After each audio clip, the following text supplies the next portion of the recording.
Guinéennes et Guinéens, la campagne pour l'élection présidentielle du 18 octobre 2020 touche à sa fin.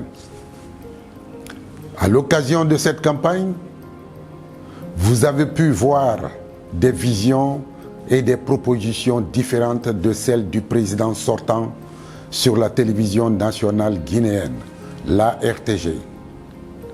Il doit en être ainsi dans toute véritable démocratie, y compris en dehors des périodes électorales. Mais malheureusement, chez nous, la télévision nationale est privatisée au service du clan présidentiel et l'égalité des chances entre les candidats n'est pas respectée. La campagne du Rassemblement guinéen pour le développement vous a surpris par sa modernité et par son caractère fraternel. Je voudrais remercier ici tous les militants qui ont fait preuve de civisme et de respect vis-à-vis de nos concitoyens.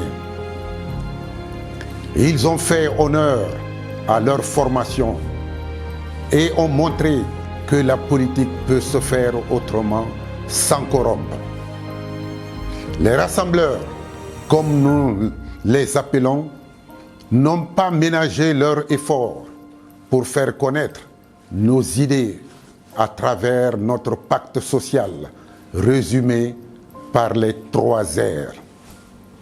Rassembler, réconcilier, réussir le développement. Ils ont consenti d'énormes sacrifices pour la réussite de notre projet.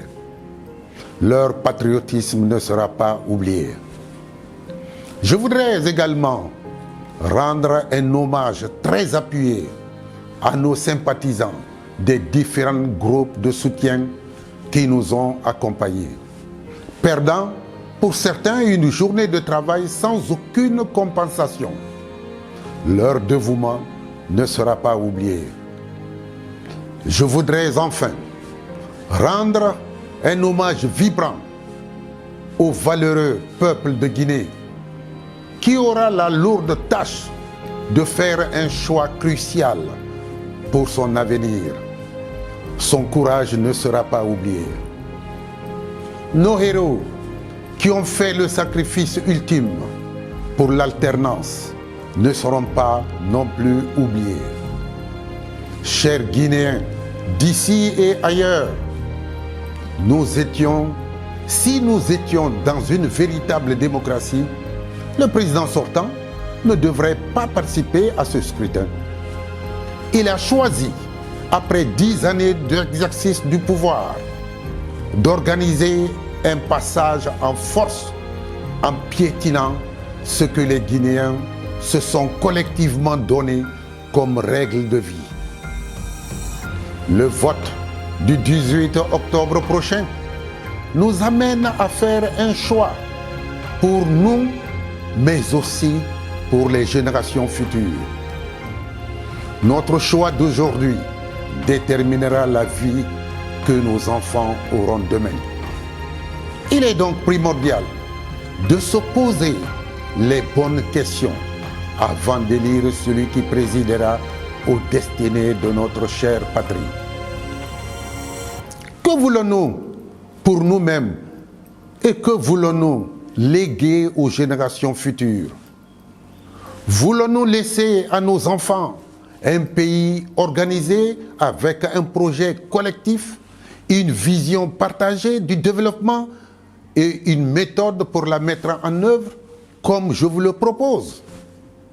Ou voulons-nous laisser encore nos enfants dans une jungle où chacun se débrouille? La réponse à ces questions déterminera votre choix, votre vote de ce dimanche. Chers compatriotes, ce pays nous appartient à tous, mais ces richesses nous sont volées, nous privant ainsi de la bonne santé, de la bonne éducation et du travail pour tous. Durant cette campagne, par manque de vision, certains politiciens ont fait appel à vos plus bas instincts en activant la fibre ethnique. Ils font fausse route. Ils sont dangereux. Et nous devons nous armer de courage pour les combattre. Si nous manquons de courage, ce sont nos enfants qui en paieront le prix fort. Allons-nous laisser le président sortant hypothéquer l'avenir de nos enfants pour des années encore? Chers compatriotes, je vous demande de m'accorder votre confiance pour mettre le pays sur les rails de la justice, de la loi et de la solidarité.